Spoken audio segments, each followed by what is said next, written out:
Hello guys, ഇന്നൊരു അടിപൊളി അരിപ്പായസം ഉണ്ടാക്കിയാലോ. അതിനായിട്ട് ഒരു നാഴി പൊടിയരിയും അരനാഴി പയറും വെള്ളത്തിലിട്ട് നല്ലപോലെ കഴുകുക. പിന്നെ ഒരു പാല്, ഏലക്ക, നെയ്യ്, ചവ്വരി, കപ്പലണ്ടി, പിന്നെ ശർക്കര. അപ്പോൾ ഈ ശർക്കര കുറച്ച് നേരം വെള്ളത്തിലിട്ട് വെക്കണം. അതുപോലെ തന്നെ ചവ്വരിയും നല്ലപോലെ വെള്ളത്തിലിട്ട് കഴുകി വെക്കുക. നമ്മളിന്ന് അടുപ്പിലാണ് കേട്ടോ വേവിക്കണേ. അപ്പോൾ ആ പൊടിയരി പയറും അതിൻ്റെ കൂടെ തന്നെ ഈ ചവ്വരിയും കൂടിയിട്ട് നന്നായിട്ട് വേവിക്കുക. ചവ്വരി അതിൽ കിടന്ന് നന്നായിട്ട് വെന്തോളും.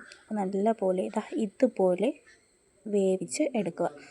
കാക്ക വിളിക്കുന്നുണ്ട്. അപ്പോൾ ഇന്ന് ആരോ അതിഥിയായിട്ട് വരുന്നുണ്ട് നമ്മളെ പായസം കുടിക്കാനായിട്ട്. അപ്പോൾ ഈ ശർക്കര നന്നായിട്ട് മെൽറ്റ് ചെയ്തെടുക്കുക. വേറൊരു പാത്രം എടുത്ത് അതിൽ നെയ്യിട്ട് ഈ വേവിച്ച് വെച്ച അരിയും പയറുമൊക്കെ അതിലോട്ട് ഇട്ട് കൊടുക്കുക. എന്നിട്ട് നമ്മൾ മെൽറ്റ് ചെയ്ത ആ ശർക്കര അരിച്ച് ഇതിലോട്ട് വീത്തുക. എന്നിട്ട് നല്ലപോലെ ഇളക്കുക. അതിൽ കുറച്ച് ഉപ്പും കൂടി ഇട്ട് കൊടുക്കുക. എന്നിട്ട് നമ്മൾ പശുവിൻ പാല് അതിൽ വീത്തി നന്നായിട്ട് ഇളക്കുക. അതിൻ്റെ കൂടൊപ്പം ഏലക്ക പൊടിച്ചത് ചേർക്കുക. കപ്പലണ്ടി റോസ്റ്റ് ചെയ്യണം കേട്ടോ. എന്നിട്ട് വേറൊരു കുപ്പിയിൽ അതിട്ട് നന്നായിട്ട് കുലുക്കുമ്പോൾ അതിൻ്റെ തൊലിയൊക്കെ ഒന്ന് മാറും. ആ പാനിൽ തന്നെ കുറച്ച് നെയ്യ് ഒഴിച്ച് തേങ്ങാക്കൊത്തും റോസ്റ്റ് ചെയ്ത കപ്പലണ്ടി ഇട്ട് നന്നായിട്ട് വറുത്ത് ഈ മിക്സിലോട്ട് ഇട്ട് കൊടുക്കുക. അപ്പോൾ അടിപൊളി പായസം റെഡി ആയിട്ടുണ്ട്. അപ്പോൾ നിങ്ങൾ ട്രൈ ചെയ്യാൻ മറക്കല്ല കേട്ടോ.